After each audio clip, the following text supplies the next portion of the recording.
땅이 혼돈하고 공허하며 흑암이 깊음 위에 있고 하나님의 영은 수면 위에 운행하시니라.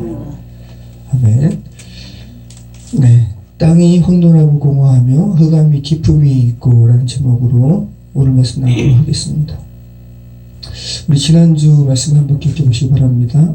온통 하늘과 땅에 대한 이야기였습니다. 하늘과 땅으로 시작해서 새하늘과 새 땅으로 마치는 것이 성경의 이야기입니다. 성경은 온통 새하늘과 새 땅, 또 하늘과 땅의 이야기로 가득 차 있습니다. 그리고 성경이 말하는 하늘과 땅, 그리고 새하늘과 새 땅은 물리적인 하늘과 땅을 말하지 않는다 말씀드렸습니다. 여러분, 물리적인 하늘과 땅 하나님께서 지으신 거 맞습니다. 여러분 중에 그거 부인하신 분 계세요? 물리적인 하늘과 땅 하나님께서 지으신 거 맞습니다. 그런데 우리가 읽고 있는 이 성경은 하나님께서 물리적인 하늘과 땅, 물리적인 이 세상 지으셨어 라고 변증하려고 지어진 책이 아니에요. 네, 바울이 로마서에서 고백하는 것처럼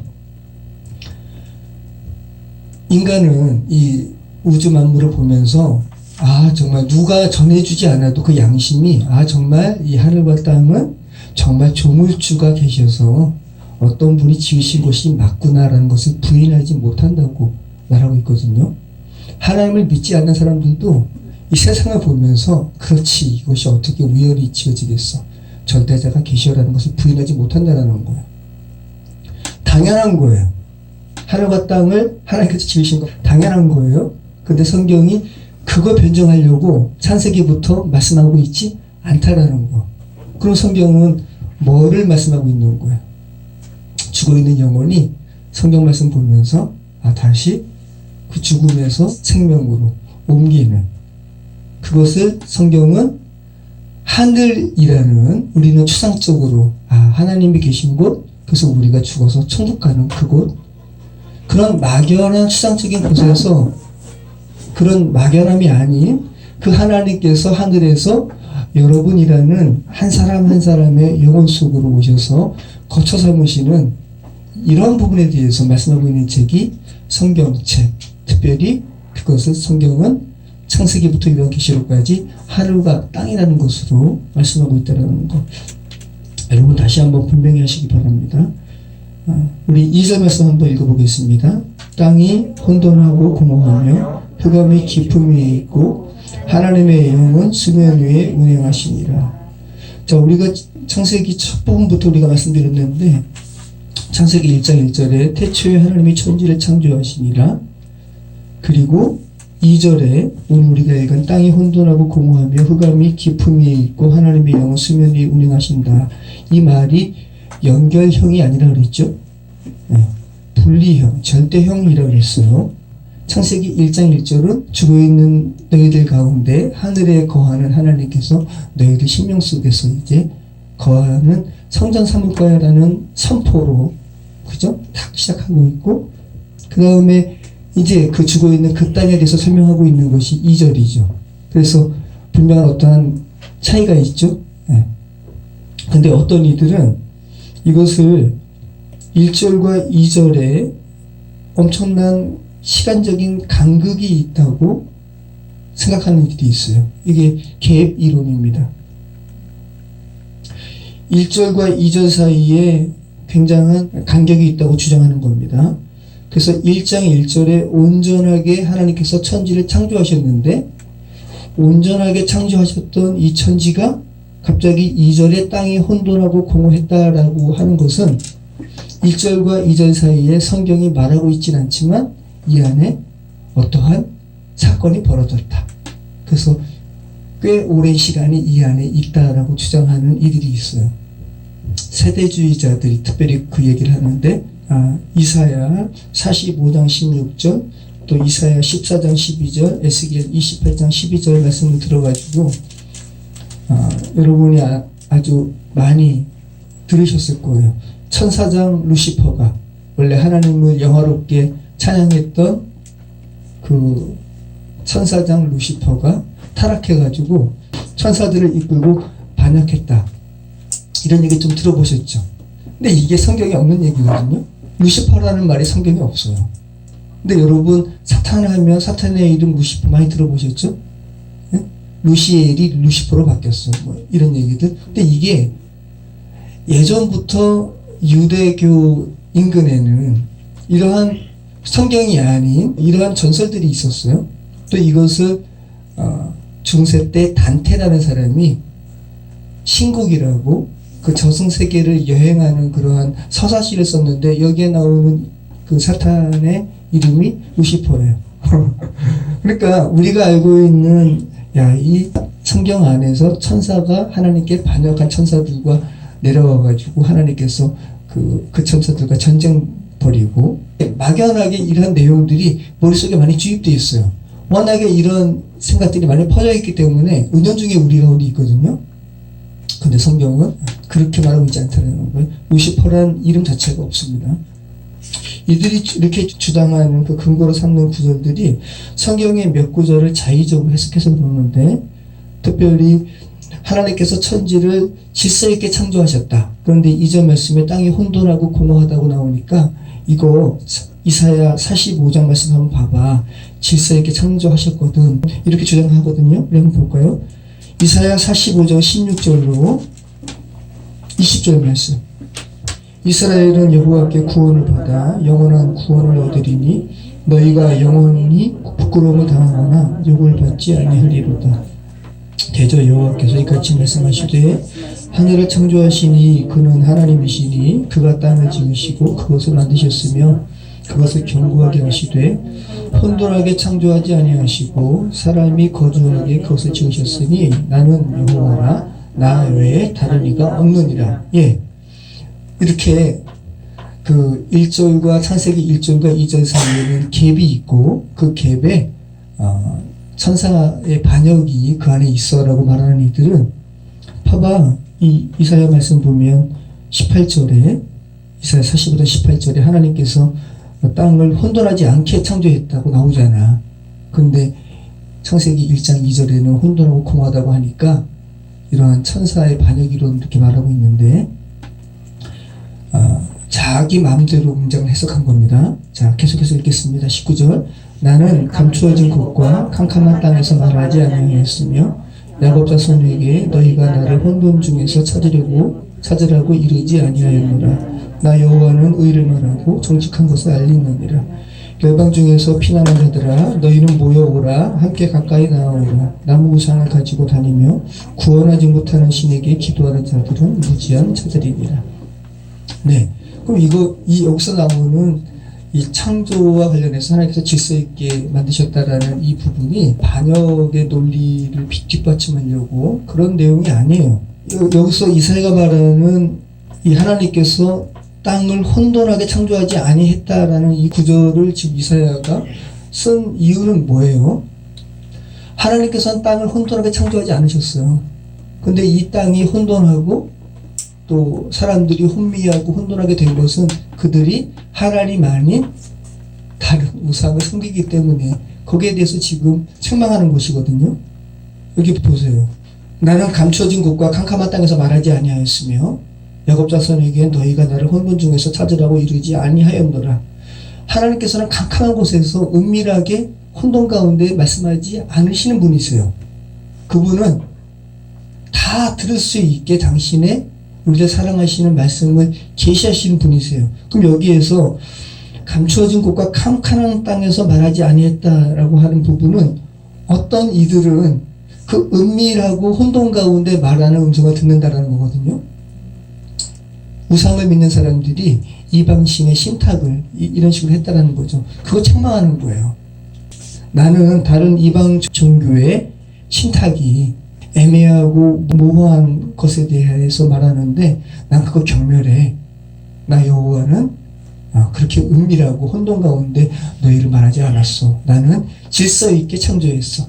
라는 우상을 숭배하는 이들에 대한 책망의 말씀이라는 거예요. 근데 이 구절을 이렇게 따가지고 자기 만족으로 그렇게 해석하면 안 된다는 거죠. 하나님의 말씀은 결코 은밀하게 전파되거나 비밀스럽게 주어지는 것이 아니라 모든 사람에게 명확하게 전달되어진다는 거죠. 자, 그들이 또 이렇게 계획 이론을 주장하는 근거로 내세우는 구절이 이사야 14장 또 에스겔 28장 말씀인데 우리 이사야 14장 12절로 15절 말씀 한번 읽어보겠습니다.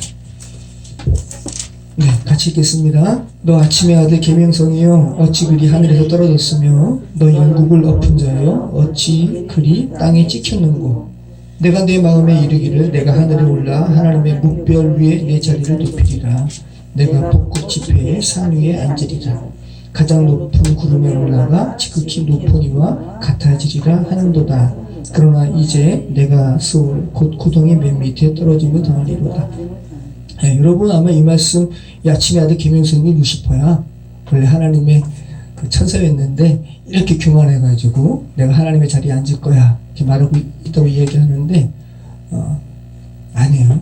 말 그대로 바벨론 왕의 교만을 바벨론 왕 얼마나 엄청납니까? 아시리아를 무너뜨리고 세계를 정복하는 이 바벨론 왕의 교만함이 얼마나 높겠어요. 하늘을 찌를 듯이 높은 거죠. 그거 책망하는 말씀인 거예요. 자, 또 하나 에스겔 28장 12절 이제는 사치한 페니키아의 왕이죠. 두로라 그러는데 두로 왕이 이렇게 교만했어요. 똑같이 바벨론 왕을 책망했던 이사야 말씀처럼 에스겔 말씀에서도 책망하고 있죠. 에스겔 28장 12절 우리 같이 읽겠습니다. 인자야 두로 왕을 위하여 슬픈 노래를 지어 그에게 이르기를 주 여호와의 말씀에 너는 완전한 도장이었고 지혜가 충족하며 온전히 아름다우도다. 내가 옛적에 하나님의 동산 에덴에 있어서 각종 보석 곧 홍보석과 홍보석과 금광석과 황옥과 홍마노와 창옥과 청보석과 남보석과 홍옥과 황금으로 단장하였으며 내가 지음을 받던 날에 너를 위하여 수고와 비파가 준비되었도다. 너는 기름 부음을 받고 지키는 그룹이며 내가 너를 세움에 내가 하나님의 성산에 있어서 불타는 돌들 사이에 왕래하였도다. 내가 지음을 받던 날로부터 내 모든 길에 완전하더니 마침내 내게서 불의가 드러났도다. 내 무역이 많음으로 내 가운데에 강포가 가득하여 내가 범죄하였도다. 너 지키는 그룹아 그러므로 내가 너를 더럽게 여겨 하나님의 산에서 쫓아냈고 불타는 돌들 사이에서 멸하였도다. 네, 여러분이 지금 파편적으로 알고 있는 그러한 천사장 루시퍼의 그런 반역의 그 타락의 기사처럼 여러분이 많이 이거를 의도적으로 읽지 않았더라도 이런 내용을 많이 읽으셨을 거예요. 근데 여기서 말씀하고 있잖아요. 지금 누구에게 지금 말하는 거라고요? 두로왕. 네. 그룹이라고. 그리고 성경에 나오는 그룹들도 뭐 에덴 동산의 각종 뭐 이런 얘기를 하지만 결국은 누구를 빗댄 말이에요? 두로왕. 이게 지금 그런 천상의 이야기가 아니라 인간 세계에 아주 페니키아는 무역 항구가 발달했기 때문에 굉장히 부자였다고요. 여기서 그 얘기 나오잖아요. 내 무역이 많음으로 내 가운데 강포가 가득하여 내가 범죄하였도다.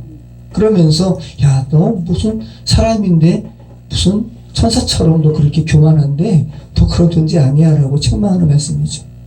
네. 루시퍼가 천사를 이끌고 반역한 얘기와는 전혀 상관없는 그 말씀이 바로 이 성경 말씀인데 세대주의자들은 이것을 그런 식으로 다 이렇게 취합해가지고 편취해가지고 창세기 1장 1절과 2절 사이에 그러한 갭이 있는 그 시간 가운데 이런 일들이 있었어라고 주장합니다. 굉장히 미혹 가운데 있는 거예요. 우리가 지금 살고 있는 이 시대는. 그러니까 이것도 마찬가지로 이 갭 이론도 해프닝 같은 거죠. 자, 그래서 다시 한번 우리는 창세기 1장 1절과 2절의 관계를 분명히 하시면 좋습니다.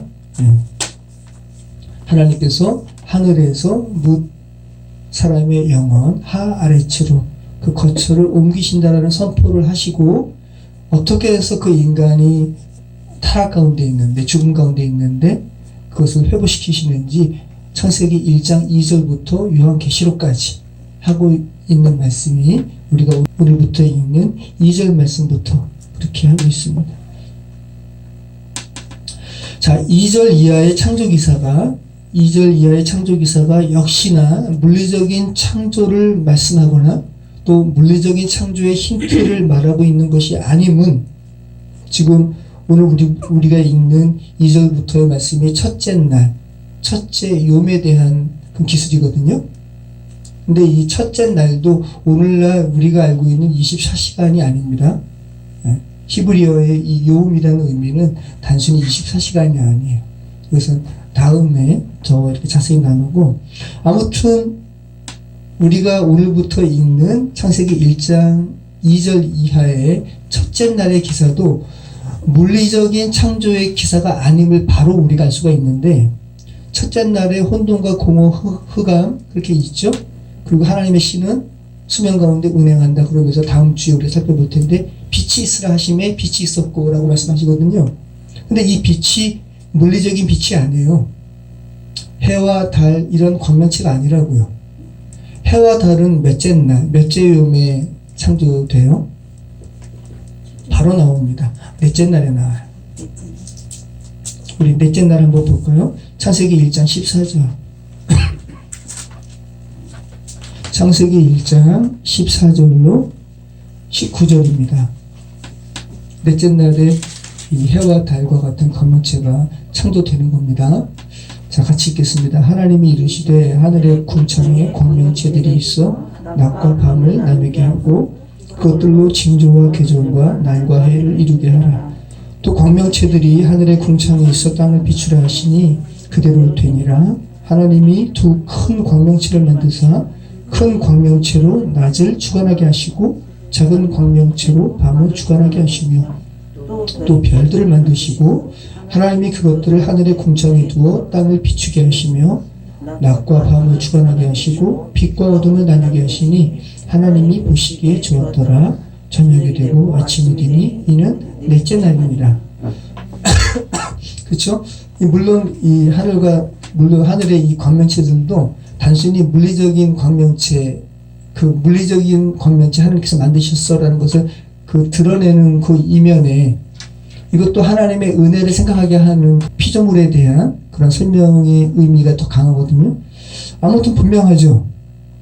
창세기 우리가 오늘 읽는 1장 2절 말씀이 물리적인 창조에 대한 그런 힌트를 주는 것이 아니라는 것이 분명하죠. 빛에 대한 얘기를 하는데 정작 그 빛은 넷째 날, 넷째 요에 창조되었다라는 거. 그럼 첫째 날부터 말씀하고 있는 이 빛은 무슨 빛인가? 거기에 대해서 우리가 생각을 하셔야 되는 거죠. 네. 무슨 빛이겠어요?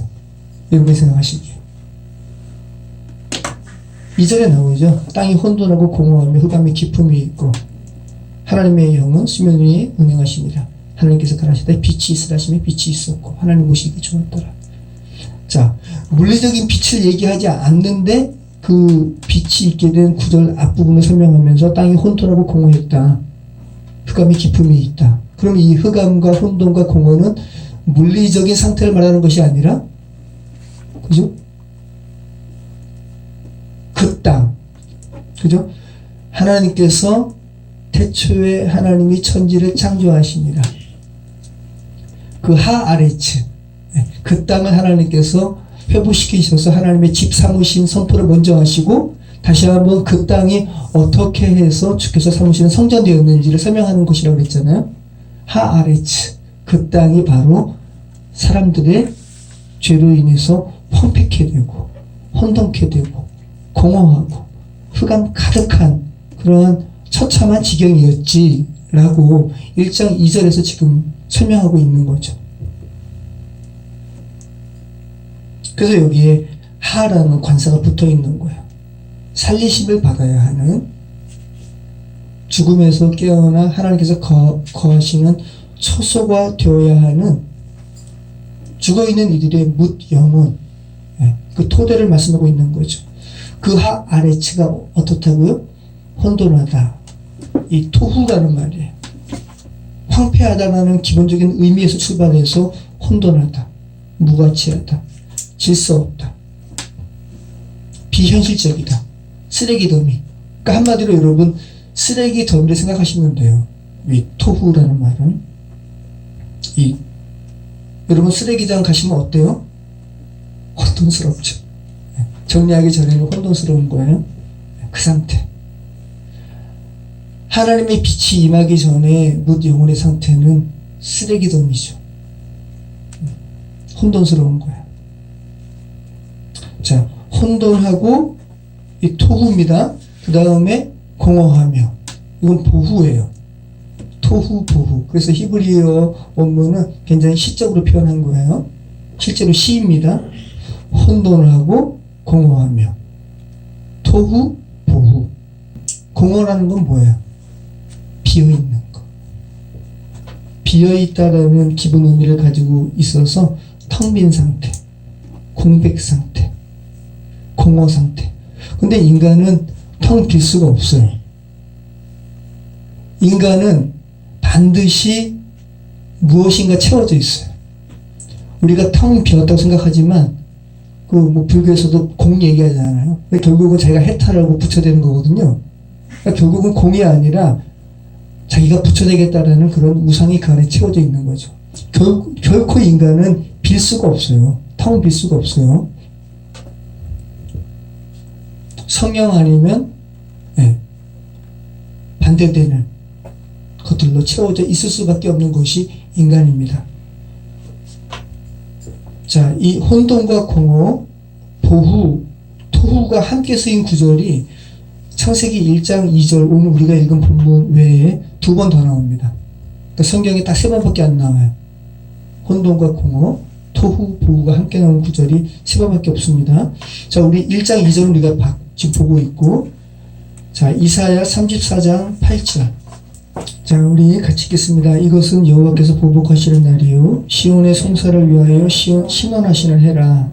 에돔의 시내들은 변하여 역청이 되고 그 티끌은 유황이 되고 그 땅은 불붙는 역청이 되며 낮에나 밤에나 꺼지지 아니하고 그 연기가 끊임없이 떠오를 것이며 세세에 황무하여 그리로 지날 자가 영영이 없겠고 당아새와 고슴도치가 그 땅을 차지하며 부엉이와 까마귀가 거기에 설 것이라. 여호와께서 그 위에 혼란의 줄과 공허의 줄을 들이우실 것인즉, 여기 토우보우 나오는 거예요. 그들이 국가를 이으려 하여 귀인들을 부르되 아무도 없겠고 그 모든 방백도 없게 될 것이요 그 궁궐에는 가시나무가 나며 그 견고한 성에는 엉겅퀴와 새품이 자라서 승냥이의 군과 타조의 처소가 될 것이니 들짐승이 이리와 만나며 숲 염소가 그 동료를 부르며 올빼미가 거기에 살면서 쉬는 처소로 삼으며. 이것이 결국은 창세기 1장 2절의 그 상태랑 똑같은 거거든요. 자, 이 지금 뭐를 얘기하는 거예요? 지금 뭐에 대해서, 어떤 나라에 대해서 이야기하는 겁니까? 에돔. 에돔이 이방 나라죠. 에서의 후예 나라인데 이스라엘을 대적해서 이스라엘 괴롭히고, 아무튼 하나님 없는, 하나님을 인정하지 않는 이방의 나라가 그저 하나님 앞에 죄를 짓는 거죠, 결국은. 그래서 하나님께서 심판하시는 내용이에요. 원래는 에돔 나라가 세상 나라 얼마나 발달해요, 그죠? 얼마나 잘 정비가 됐겠어요. 그런데 그 도시를 주께서 황폐케 하시니까, 그죠? 낮에나 밤에나 꺼지지 아니하고 그 연기가 끊임없이 떠오를 것이며, 그러니까 도시가 파괴돼서 거기서 연기 나오는 것으로 묘사하고 있고, 그리고 각종 짐승이 거기에서 거하는 거예요. 그러니까 이 말이 지금 사자굴에 손 넣고 물지 않고 독사에 물려도 괜찮은 이러한 것을 얘기하는 게 아니라 황폐케 된 인간 나라의 그런 상태를 말씀하고 있는 거죠. 어떤 짐승들이 거기서 활개친대요? 당아새. 이 당아새는 제가 보니까 우리말로 당아새로 번역해가지고 뭔가 싶은데 아마 분명하지 않는 동물이에요. 그래서 영어 성경은 펠리칸으로 번역했어요. 펠리칸 아시죠? 이 부리가 아래는 이렇게 펠리칸으로 번역을 했고, 고슴도치가 그 땅을 차지하고, 사람이 살아야 되는데 고슴도치, 부엉이, 까마귀, 그죠? 또 그 궁궐에는 무슨 나무가 나는데요? 가시나무, 엉겅퀴. 죄로 인해서 타락한 이후에 그 아담과 하와가 하나님의 명을 거역해서 타락하잖아요. 그래서 그 땅에 이제 엉겅퀴 난다 그러잖아요. 죄로 인한 결과에 대해서 말하고 있으면서 여호와께서 그 위에 혼란, 토부입니다. 창세기 2절에서는 1장 2절에서는 혼돈으로 번역했죠. 혼란의 줄과 공허의 줄을 들이우실 것인지 라고 하면서 하나님의 심판, 하나님이 없는 이런 상태를 지금 말씀하고 있는 거죠. 하나님의 심판의 결과로 임한 죄된 도시의 형편이 혼돈과 공허라는 거야. 여러분 지금 서울 혼돈과 공허 가운데 있지 않아요? 그죠? 혼돈과 공허 가운데 있죠. 서울뿐만입니까? 뭐 구미 3살 여아 사건도 그렇고 죄된 세상은 혼돈과 공허 가운데 있는 거죠. 지금 미얀마 우리나라 예전에 광주 사태와 지금 비슷하게 지금 가고 있잖아요. 혼돈과 공허. 근데 왜 국제사회가 여기에 대해서 제재를 못하는가? 혼돈과 공허 가운데 있어서 그래요. 지금 미얀마의 경제를 지탱하는 데 있어서 40%가 중국의 영향을 받는데요. 그러니까 중국의 입김은 갈 수 있는데 서유럽과 미국의 입김은 야 너희 그렇게 막 민간인 그렇게 쿠데타 다시 원위치로 돌리지 않고 또 민간인 계속 그렇게 학살하면 너희 제재가 할 거야? 라고 미국과 그죠? 유럽권에서 이야기를 해도 안 통해요. 왜냐하면 걔네의 자본에 미국과 서유럽의 그 자본은 거의 없기 때문에 그래 제재해라 우리 상관없다. 이런 상태. 그러니까 혼돈과 공허 가운데 있는 거죠. 미얀마. 또 민주주의 국가라고 해도 그죠? 지금 LH 사건도 그렇고 혼돈과 공허 가운데 있는 거죠. 우리가 지금. 자, 예레미야 4장 19절에 또 혼돈과 공허, 그 토hu 보호가 나오거든요. 자, 예레미야서 4장 19절 말씀은 패역함으로 바벨론에게 멸망당하게 되는 유다에 대한 슬픔을 예레미야가 노래하는 거죠. 그러니까 죄로 인해서 심판받는 거. 그러니까 혼돈과 공허가 나오는 겁니다. 슬프고 아프다. 내 마음 속이 아프고 내 마음이 답답하여 잠잠할 수 없으니 이게 지금 예레미야의 마음이에요. 이는 나의 심령이 나팔 소리와 전쟁의 경보를 들음이로다. 패망의 패망이 연속하여 온 땅이 탈취를 당하니 나의 장막과 휘장은 갑자기 파멸되리다. 내가 저 깃발을 보며 나팔 소리 듣기를 어느 때까지 할고 내 백성은 나를 알지 못하는 어리석은 자요 지각이 없는 미련한 자식이라. 악을 행하기에는 지각이 있으나 선을 행하기에는 무지하도다. 보라 내가 땅을 본즉 혼돈하고 토후예요. 공허하며 부부입니다. 하늘에는 빛이 없으며 내가 산들을 본즉 다 진동하며 작은 산들도 요동하며 내가 본즉 사람이 없으며 궁중의 새가 다 날아갔으며 보라 내가 본즉 좋은 땅이 황무지가 되었으며 그 모든 성읍이 여호와의 앞 그의 맹렬한 진노 앞에 무너졌으니. 혼돈하고 공허하며 하늘에는 빛이 없으며 흑암 가운데 있는 거랑 지금 똑같죠? 그러니까 창세기 1장 2절의 상태가 그죠? 하나님 없이 기고만장한 모든 세상 사람들의 상태라는 거예요. 혼돈과 공허, 흑암이 깊은 가운데 있다.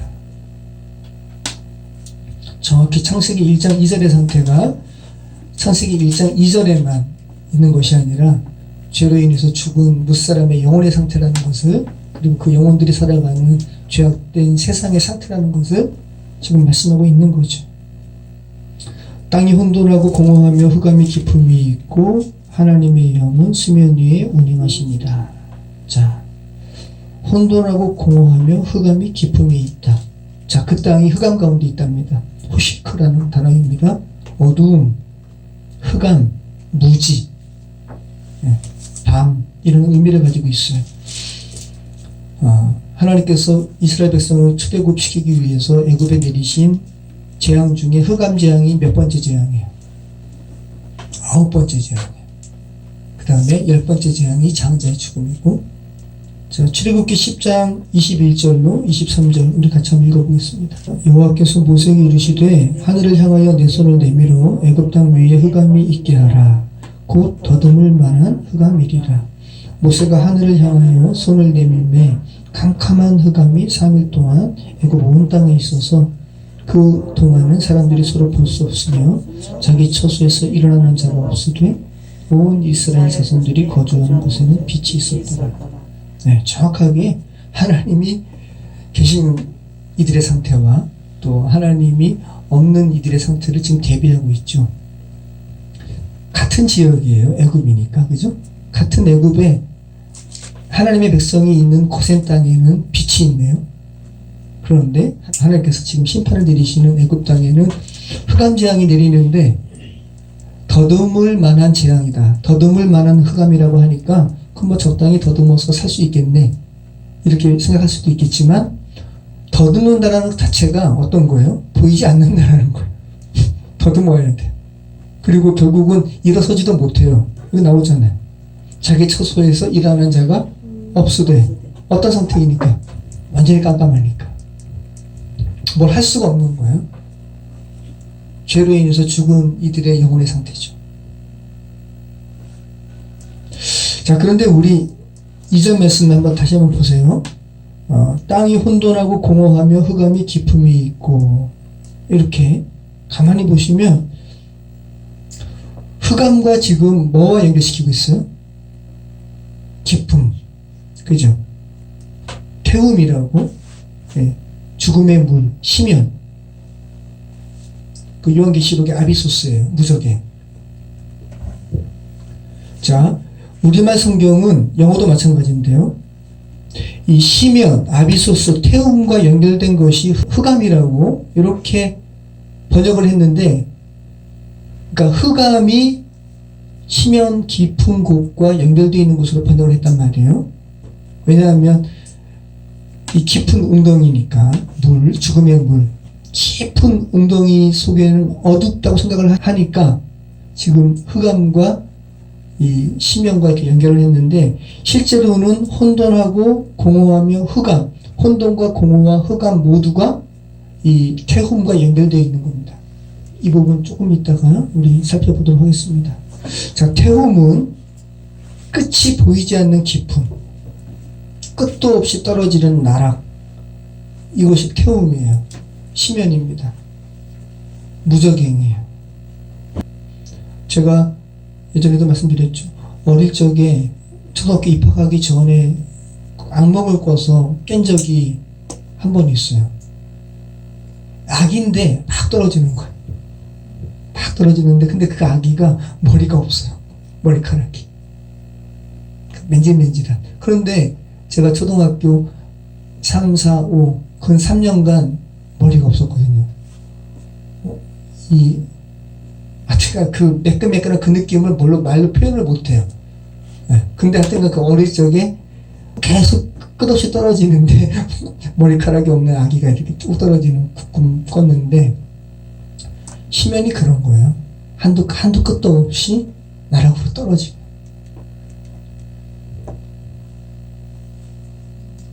근데 이 무적행을 신약에서는 아비소스로 번역해서 사단적인 존재들이 거하는 곳으로 이렇게 표현하고 있죠. 무적행이 요한계시록 우리가 살펴봤는데 몇 번째 재앙에 나와요? 몇 번째 나팔 재앙에? 5번째 나팔 재앙에 나와요. 우리 한번 잠깐 볼까요? 요한계시록 9장 1절로 3절. 자, 우리 같이 읽겠습니다. 5째 천사가 나팔을 불매 내가 보니 하늘에서 땅에 떨어진 별 하나가 있는데 그가 무적행의 열쇠를 받았더라. 그가 무적행을 여니 그 구멍에서 큰 화덕에 연기 같은 연기가 올라오매 해와 공기가 그 구멍의 연기로 말미암아 어두워지며 또 황충이 연기 가운데로부터 땅 위에 나오매 그들이 땅에 있는 정갈의 권세와 같은 권세를 받았더라. 예. 5번째 나팔 재앙의 이 태움, 헬라어로는 아비소스, 또 우물의 프레아토스와의 합성입니다. 이것을 우리말로는 무적행으로 번역을 했어요. 깊은 웅덩이, 끝을 알 수 없는 웅덩이. 다른 말로는 그리스도가 없는 상태, 구원받지 못한 상태, 절망의 상태. 예, 이 상태가 창세기 1장 2절의 태움이고 계시록의 무적행 아비소스입니다. 자, 아까 드린 말씀처럼 우리 인간은 비어있을 수가 없습니다. 비어 있으면 무엇인가 채워집니다. 예수님께서 그 말씀하세요. 제 말이 아니라 예수님 말씀이에요. 그리고 요한계시록은 이 무저갱에 어떤 존재가 있는 곳으로 묘사하고, 그리고 특별히 구원받지 못한 인간을 괴롭히는 황충이 있는 곳으로, 또 사탄이 무저갱의 열쇠를 받았다고 표현하고 있죠. 다 말씀하는 바가 있잖아요. 자, 예수님께서 야, 인간은 비어있을 수가 없어 라고 말씀하시는 이 내용이 마태복음 12장 38절로 45절 말씀에 나오는데, 예수님께서 하나님의 아들로서 공생의 사역을 하시잖아요. 그러니까 하나님의 일을 하셨다고요. 그러면 서기관과 바리새인들이 그 예수님이 하시는 일을 보면서 아, 정말 하나님의 일을 하시는 분이시구나, 하나님의 아들이시구나 인정해야 되는데 계속해서 하나님의 표적을 구하거든요. 그러니까 예수님께서 뭐라 그러세요? 야, 내가 너희한테 보여줄 표적은 요나의 표적밖에 없어. 요나의 표적이 뭐예요? 큰 물고기 뱃속에서 3일 동안 있다가 주께서 기도하니까 주께서 다시 뵙게 하셔가지고 니느웨 가서 회개 선포한 거 아니에요. 왕부터 시작해가지고 동물까지 다 회개했다. 근데 나는 요나보다 더 크다. 왜? 예수님은 하나님의 아들이시니까. 그죠? 그리고 솔로몬 왕의 그 지혜를 듣기 위해서 남방 여왕이 와가지고 솔로몬을 칭송했어. 근데 나는 솔로몬보다 더 크다. 요나와 솔로몬과는 비교조차도 할 수 없는 하나님의 아들이신 예수님의 말씀에도 진정한 회개를 하지 않는 이들을 향해서 너희는 꼭 귀신이 텅 빈 곳을 찾아가가지고 또아리를 튼 이들과 똑같아. 너희 이렇게 완악해. 라고 말씀하고 계시죠. 우리 마태복음 12장 38절 우리 같이 한번 읽어보겠습니다. 그때 서기관과 바리새인 중 몇 사람이 말하되 선생님이여 우리에게 표적 보여주시기를 원하나이다. 예수께서 대답하여 이르시되 악하고 음란한 세대가 표적을 구하나 선지자 요나의 표적밖에는 보일 표적이 없느니라. 요나가 밤낮 사흘 동안 큰 물고기 뱃속에 있었던 것 같이 인자도 밤낮 사흘 동안 땅속에 있으리라. 심판 때는 니느웨 사람들이 일어나 이 세대 사람을 정죄하리니 이는 그들이 요나의 전도를 듣고 회개하였음이거니와 요나보다 더 큰 이가 여기 있으며 심판 때에 남방 여왕이 일어나 이 세대 사람을 정죄하리니 이는 그가 솔로몬의 지혜로운 말을 들으려고 땅 끝에서 왔음이거니와 솔로몬보다 더 큰 이가 여기 있느니라. 더러운 귀신이 사람에게서 나갔을 때에 물 없는 곳으로 다니며 쉬기를 구하되 쉴 곳을 얻지 못하고 이에 이르되 내가 나온 내 집으로 돌아가리라 하고 와보니 그 집이 비고 청소되고 수리되었거늘 이에 가서 저보다 더 악한 귀신 7을 데리고 들어가서 거하니 그 사람의 나중 형편이 전보다 더욱 심하게 되느니라. 이 악한 세대가 또한 이렇게 되리라. 네. 바리새인들이 얼마나 하나님의 말씀을 지키려고 하는 이들이에요. 여러분 바리새인들 하니까 여러분 보시기에는 아주 교만한 자들 이렇게 생각하시잖아요. 그 대명사처럼 됐으니까. 근데 여러분 바리새인들은 오늘날 바리새인과 같은 사람이 있으면 여러분 그 사람의 그 경건함을 보면서 여러분을 탐복할 거예요. 네. 그러니까 하나의 대명사처럼 우리가 여겨지지만 실제로는 바리새인들은 웬만한 사람들이 결코 따라갈 수 없는 경건함, 하나님에 대한 신앙을 가지고 있는 이들이거든요. 근데 이들이 예수님을 못 알아보네요. 그러니까 이들을 빗대서 어떤 사람이 청소되었는데 귀신을 다 내쫓고 깨끗하게 되었는데 거기서 쫓겨난 귀신들이 거의 곳을 찾다가 없어가지고 다시 와보니까 깨끗하게 청소만 되고 비어있어요. 그래서 귀신들 더 데리고 와가지고 또아리 튼 거 아니에요? 바리새인들 너희들은 하나님의 말씀을 이렇게 듣고 묵상하고 또 지키려고 하면서 그래 다른 죄인들보다는 훨씬 더 깨끗하게 소재되어 있다고 하는데 너희 안에 정작 성령이 없네? 그러면서 악한 귀신이 다른 귀신 데리고 와가지고 깨끗하게 소재된 사람 속에 거하는 것에 대해서 말하고 있는 거 아니에요. 여러분 인간은 비어있을 수가 없어요. 여러분 안에는 지금 무엇으로 채워져 있나요? 새롭게 합소서를 가끔 들어요. 간증이 굉장히 귀한 게 다른 사람에게 역사하신 하나님의 일을 그 들음으로 말미암아 또 경험하는 거잖아요. 그런 귀한 일이 있는데 박동찬 목사님이라고 일산의 금남교회 목사님이 나오셨어요. 근데 굉장히 훌륭하시더라고요. 근데 이분이 겸손하세요. 자기 말씀하시려고 말씀하신 것이 아니라 목회하다가 귀신 들린 여인에 대한 이야기를 이렇게 하시더라고요. 자기가 이렇게 당회장실에 있는데 어떤 권사님인지 자기 조카 딸이라고 하면서 조카를 데려온 거예요. 한눈에 봐도 귀신 들린 여인이라는 게 느껴지는 거예요. 잠옷바람에 머리 헝클어지고 그냥 한눈에 봐도 박동찬 목사님이 축사사역 전문적으로 하시는 분이 아니에요.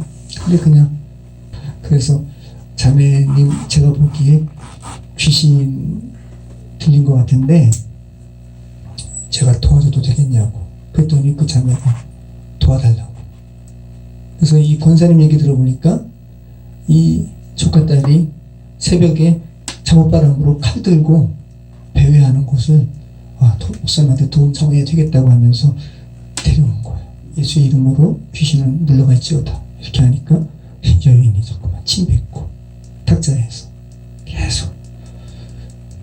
그래서 박동찬 목사님이 예수님의 이름에 능력이 있다고 하는데 지금 이 상태가 어떤 상태입니까? 왜 이렇게 귀신이 그대로 있습니까? 근데 박동찬 목사님께 하나님께서 어떤 단어를 이렇게 생각나게 하신 거예요. 낙태. 그래서 그 부배우자들 다 나가라고 그러고 그 권사님도 나가라고 그러고 자기 사모와 여인만 있는 상태에서 혹시 낙태에 대한 그것이 있냐고 했더니 있다고. 자기 4명의 남자가 자신에게 애를 이렇게 갖게 하고 다 떠나고 내 아이에 대한 낙태에 대한 그 아픔이 있는 거예요. 그러니까 이 박동찬 목사님이 우리나 자매나 다 하나님의 생명을 받은 존재고 또 그 아이도 태어나진 않았지만 이미 잉태했을 때부터 하나님의 생명이 있는 아이인데 이렇게 낙태한 부분 하나님 죄니까 우리 하나님께 용서 구하고 기도하자고 해서 기도했어요. 그래서 이제 박동찬 목사님은 이제 귀신이 다 이렇게 떠난 걸로 생각을 하고 많이 상태는 나아진 것 같으니까 그럼 이제 어때요? 자매님 다 나갔습니까? 했더니 아니요. 아주 강한 귀신 한 마리가 있다고. 그러니까 이제 박동찬 목사님이 또 기도했는데 이것도 뭔가 싶어서 또 하나님께 기도한 거예요. 그때 하나님께서 이번에는 용서라는 단어를 생각나게 하셔가지고 자매님 그 4명의 남자들 다 용서했냐고. 용서하지 않으면 안 된다고. 용서는 자기를 위한 것이라고. 그랬더니 이 자매가 예, 그 사람도 용서가 돼요. 근데 이 자매가 이어서 얘기하는 거예요. 그런데 제가 죽이고 싶고 용서하지 못하는 한 사람이 있다고. 누구겠어요? 자기 자신. 자기 자신을 용서 못하는 거예요. 그렇게 그런 시간으로 삶으로 내버려둔 자기 자신이 용서가 안 되는 거예요. 거기에 대해서 박동찬 목사님이 다시 한번 기도하고 이 자매 상태가 혼돈과 공허와 그저 흑암 가운데 있는 거죠. 얼마나 큰 충격이 그 안에 있는 거예요. 사단이 귀신이 그거 내버려 두지 않고 그 안에 들어가서 또아리 트는 거예요. 우리 인간은 성령 아니면 성령에 반대되는 곳으로 채워질 수밖에 없습니다. 저는 저로 채워져 있는데요. 사탄으로 채워져 있지 않아요. 저는 저로 채워져 있어요. 그게 사탄으로 채워져 있는 거예요.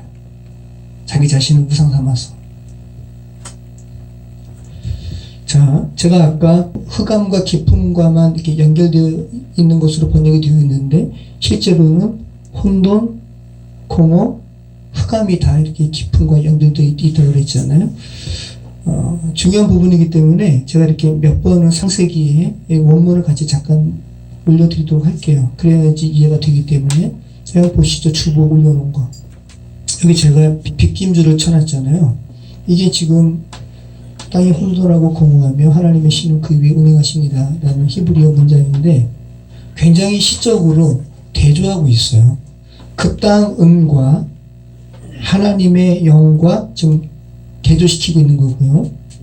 하나님의 영이 운행하는 것과 알을 품듯이 운행하는 것과 흑암, 혼돈, 공허로 존재했다라는 것이 지금 대조가 되고 있는 거고, 태군 죽음의 물과 생수, 살아있는 물, 마임과 지금 대조하고 있는 거죠. 창세기 1장 2절은 혼돈과 공허와 흑암이라는 심연 가운데 묶여있는 죄로 죽은 이들의 상태와 그들을 살리시려는 하나님의 영이 운행하시는 것과 의도적으로 지금 대조하고 있는 거예요. 느껴지잖아요. 그래서 그 땅과 하나님의 영을 대조하고 있고 혼돈과 공허, 흑암으로 존재했다라는 것과 운행하셨다라는 것을 또 대조하고 있고 깊음 위라는 구절과 수면 위라는 구절을 대조함으로써 죽음 넘어 역사하시는 하나님의 은혜를 돋보이게 하고 또 그 다음 역사하실 것을 기대하는 구절이라는 거예요. 그래서 다음 주에 빛이 있으라심에 빛이 있었고라는 생명의 말씀을 선포하시거든요. 그리고 아까 말씀드린 것처럼 우리말로는 번역이 안 됐지만 파님이라는 얼굴이라는 단어가 있다는 거. 얼굴은 그 어떤 존재됨을 보여주는 거죠. 그래서 그 심형과 얼굴을 맞댄 것이 뭐라는 거예요? 혼돈, 공허, 죽음. 그죠? 살아남의 희망이라고는 실오라기도 찾을 수 없는 그 상태. 설정한 절망. 죽음의 현실적인 상태를 지금 말씀하고 있는 것이고, 그리고 그 반대로 이제 하나님께서 그 죽은 영혼들을 살리시려는 하나님의 운행하심, 암탉의 닭을 품듯이 운행하시는 표현이 대조적으로 이렇게 표현되고 있는 거예요. 박동천 목사님께서 말씀하신 그 여인의 상태, 그죠? 그 상태를 얼마나 하나님께서 살리시려고 운행하시고 그러셨겠어요. 혼돈하고 공허하고 흑암 가운데 있는 세상 가운데 우리가 지금 살아가고 있는 것이, 땅이 혼돈하고 공허하며 흑암의 깊음이 있고 하나님의 영은 수면 위에 운행하시니라. 여기 하나님께서는 혼돈과 공허와 흑암이라는 죽음의 상태에서 하나님께서 생명으로 회복시키시는 사역을 하시는데, 그런 하나님의 행하심은 그러나가 아니에요. 땅이 혼돈하고 공허하며 흑암이 있었다. 그러나 하나님의 영은 수면 위에 운행하시니라가 아니에요. 그러니까 담담히 죽음의 상태 보시면서 담담히, 그리고 하나님의 영은 수면 위에 운행하십니다. 하나님은 막 호들갑 떨면서 인간의 그 반전으로 막 이런 게 아니라 하나님은 묵묵하게 당신의 생명을 살리시는 역사를 하시는 거예요. 그래서 그리고라고 담담하게 표현하고 있죠. 혼돈과 공허와 흑암 앞에서 하나님은 결코 분주하거나 요동하지 않습니다. 그냥 잠잠히 당신의 행하심을 할 뿐입니다. 하나님의 영, 루아흐입니다. 숨, 생기, 호흡, 공기, 바람이라는 의미가 있어요. 루아흐. 그래서 이 창세기 1장 2절에 하나님의 영으로 번역된 이 루아흐와 관련돼서 우리가 살펴야 할 말씀이 창세기 6장 3절이에요. 창세기 6장 3절 한번 볼까요? 인간의 폐역으로 인해서 주님께서 이제 홍수의 그런 징벌을 내리시기에 앞서서 나의 영이 영원히 사람과 함께하지 아니하리니 그들은 육신이 됨이라 라는 구절에 이 루아흐가 나오죠. 한번 읽어보겠습니다. 여호와께서 이르시되 나의 영이 영원히 사람과 함께하지 아니하리니 이는 그들이 육신이 됨이라. 그러나 그들의 날은 120년이 되리라 하십니다. 네. 이 루아흐예요. 하나님의 영이 없으면 사람들은 그냥 육신, 여기 육신이라고 그랬죠. 바사르라는 말이에요. 고깃덩어리. 정육점에 걸려있는 고깃덩어리와 똑같아. 하나님의 영이 없으면 너희가 무슨 사람이니? 짐승과 똑같다. 생명 없다. 고개 동안가 생명 있어요? 생명 없죠. 그래서 이 루아우는 단순한 호흡, 단순한 바람이 아니라는 거예요. 하나님의 영이라는 거예요. 죄로 인해서 죽은 영혼을 하나님께서 거하시는 성전 삼으시려고 운행하시는 이런 하나님의 영을 한번 생각해 보시죠. 자, 운행하신다. 아까 라프 동사라고 그랬죠. 라프. 알을 품는 거. 날개 친다라는 의미가 있어요. 생명을 탄생시키기 위해서 알을 품는 어미새의 모습을 연상해 보시기 바래요. 라프라는 동사는 성경에서 3번밖에 안 쓰였습니다. 구약 성경에서 예레미야에서도 나오고, 특별히 창세기 1장 본문과 관련돼서 좀 살필 본문은 신명기 말씀인데, 신명기 말씀에 독수리 날개에 너풀거림으로 이 라프 동사가 사용되고 있거든요. 한번 읽어볼게요. 신명기 32장 9절로 12절. 여호와의 분깃은 자기 백성이라 야곱은 그가 택하신 기업이로다. 여호와께서 그를 황무지에서 짐승이 부르짖는 광야에서 만나시고 호위하시며 보호하시며 자기의 눈동자같이 지키셨도다. 마치 독수리가 자기의 보금자리를 어지럽게 하며 자기의 새끼 위에 너풀거리며 그의 날개를 펴서 새끼를 받으며 그의 날개 위에 그것을 엎는 것 같이 여호와께서 홀로 그를 인도하셨고 그와 함께한 다른 신이 없었도다. 네. 이 신명기 말씀은 모세의 설교잖아요. 이스라엘 백성아, 하나님께서 너희를 어떻게 죄 가운데 구원하셨는지 여기에 대한 설명을 하시면서 독수리가 자기 새끼를 케어하는 그 장면을 이렇게 설교하면서 예화로 들고 있는 거예요. 독수리가 자기 새끼 어떻게 이제 성장시켜요? 어느 정도 컸으면 둥지에 떨어뜨려요. 떨어뜨렸다가 막 날개짓 하다가 그 독수리 새끼가 이제 날지 못하고 죽을 것 같으면 다시 독수리가 어미가 이렇게 다시 받아가지고 또 이렇게 케어하고, 그것이 그 독수리 새끼를 죽이려고 하는 거예요? 아니잖아요, 그죠?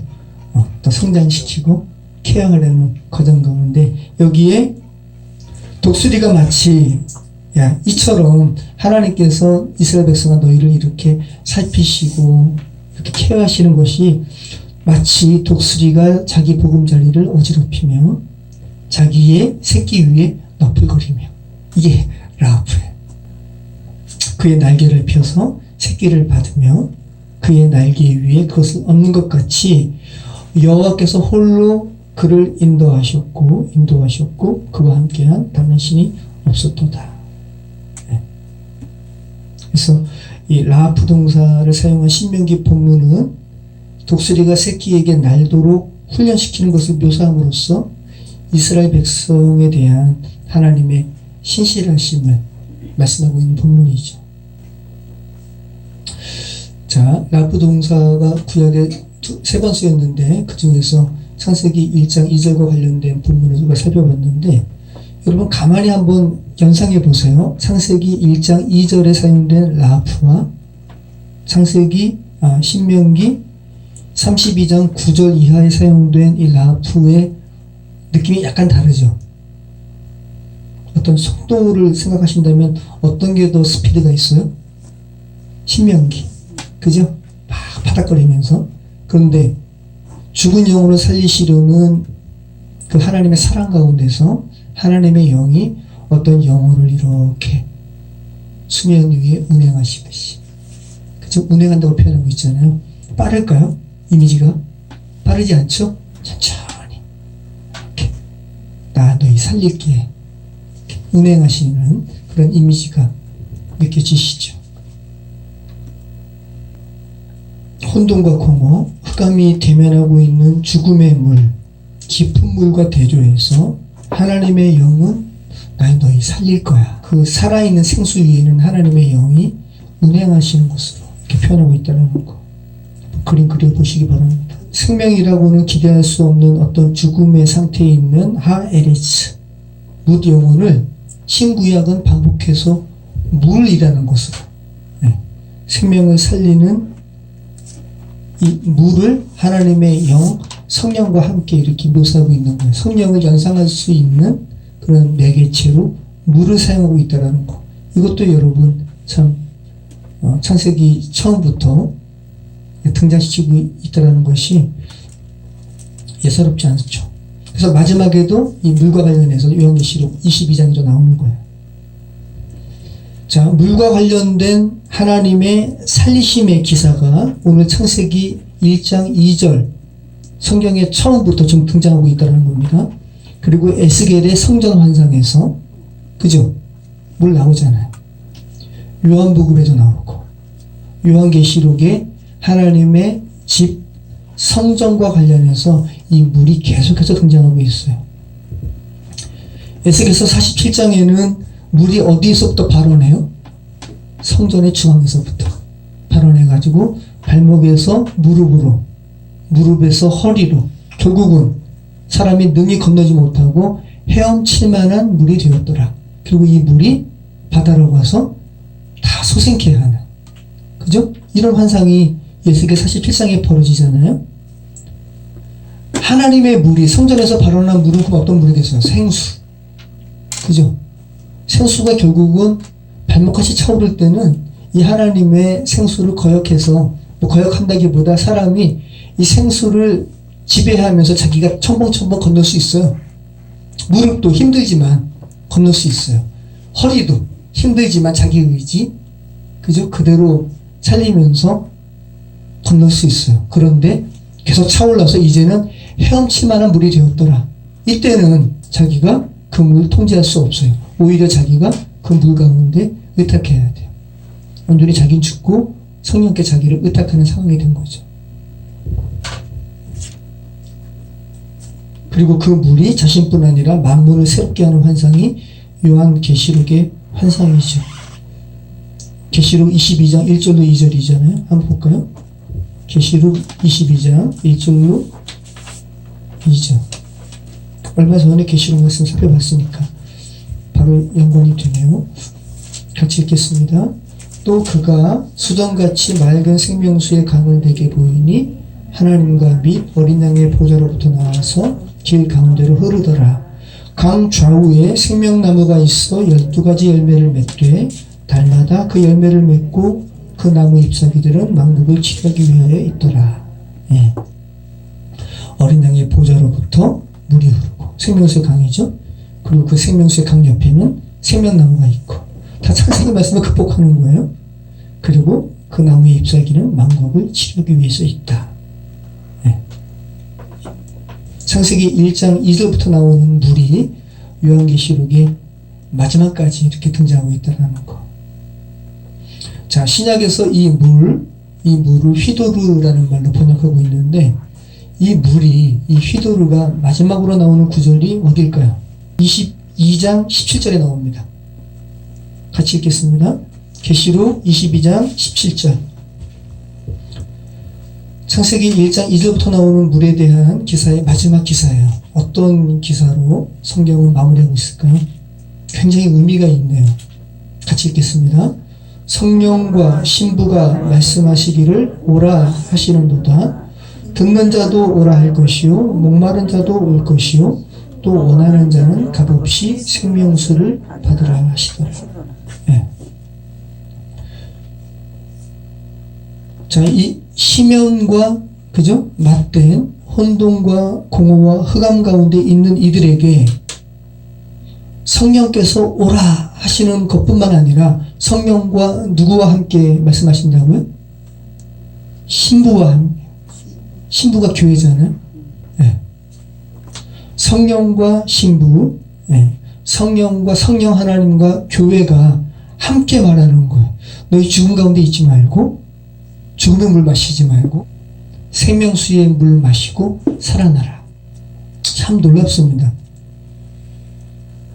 창세기 1장 2절에 죄로 인해서 죽은 영혼 하아레츠, 혼돈과 공허, 흑암 가운데 있었던 이 영혼을 하나님의 영이 안타기 알을 품듯이 천천히 품으시면서 살리시고 그 살리신 영혼이 이제 성령과 함께 이 생수에 대해서 외치는 장면으로 요한계시록은 맞추고 있다는 거예요.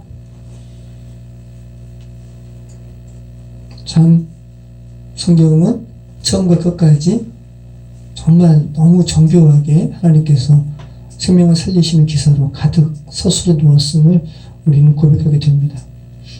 여러분은 1장 2절에 이렇게 묘사된 상태, 두 가지 상태 가운데 지금 어떤 상태에 있으신지, 심령과 맞닿은 혼돈과 공허, 흑암의 상태입니까? 아니면 하나님께서 지금 품으시는 알타기 알을 품듯이 품으시는 그런 상황이 있습니다. 모쪼록 그렇게 깨어나서 살아나셔서 이 세상에 죽어있는 이들에게 이 복된 소식 증거하시는 저와 여러분의 삶이 되시기를 축원하며 기도하겠습니다.